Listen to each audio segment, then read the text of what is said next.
بچوں کی حفاظت میں معمولی غفلت زندگی بھر کے لیے روک بن سکتا ہے۔ اپنے بچوں کی ہر قسم کی حفاظت از خود کریں۔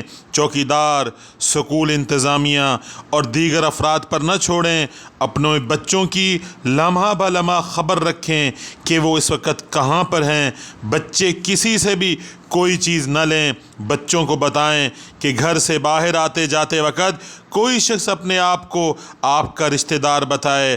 آپ اسے پہلے نہ جانتے ہوں تو اس کے بہکاوے میں ہرگز نہ آئیں، صاف انکار کر دیں۔ اسکول آتے جاتے وقت کوئی شخص آپ کو پکڑنے کی کوشش کرے تو زور زور سے چلاتے ہوئے اسکول، مدرسہ یا گھر کی طرف دوڑ لگائیں، مدد کے لیے پکاریں، چیخیں اور چلائیں، روئیں۔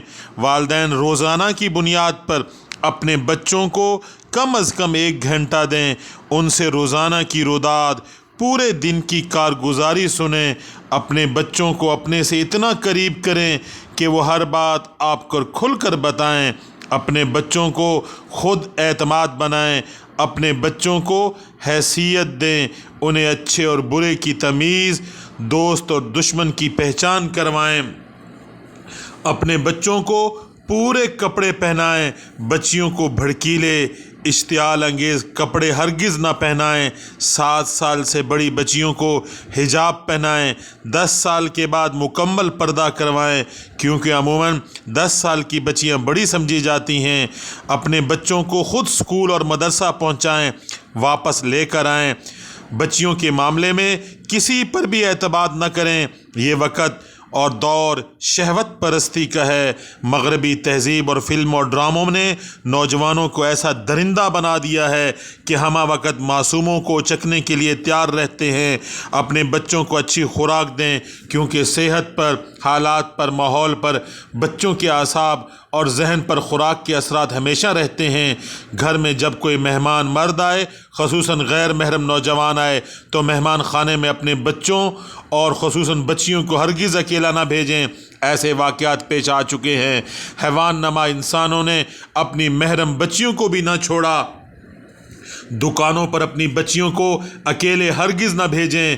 اگر مجبوراً بھیجنا پڑے تو سمجھا کر بھیجیں کہ دکاندار کوئی چیز مفت دے تو ہرگز نہ لیں۔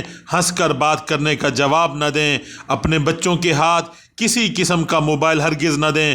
اگر بچوں کو موبائل دینا نہایت ضروری ہے تو ان کی پوری نگرانی کریں۔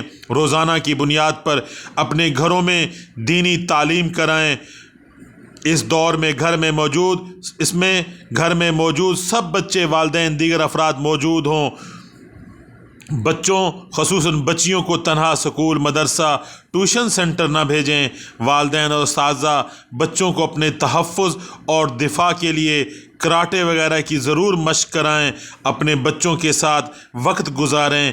انہیں یقین دلائیں کہ ہم جو کچھ بھی کر رہے ہیں، جو بھی پابندیاں لگا رہے ہیں، وہ سب تمہاری تحفظ اور بہتری کے لیے ہے۔ جس دن بچے کو یقین آ جائے کہ اس دن بچہ کامیاب ہو جائے گا، بچے کو گاہے بگائے نیک لوگوں کی صحبت میں لے جایا کریں۔ بچے صحبت سے بہت جلدی سیکھتے ہیں۔ یہ بچے آپ کے ہیں۔ ان کی تعلیم و تربیت کی اصل ذمہ داری والدین کی ہے۔ سب سے اہم بات، بچوں کو مسنون دعائیں سکھائیں، خصوصاً گھر سے نکلتے وقت، گھر میں داخل ہوتے وقت، بچوں کو باہر نکلتے وقت والدین آیت الکرسی پڑھ کر انہیں پھونک دیں۔ بچوں کی طرف سے صدقہ کیا کریں۔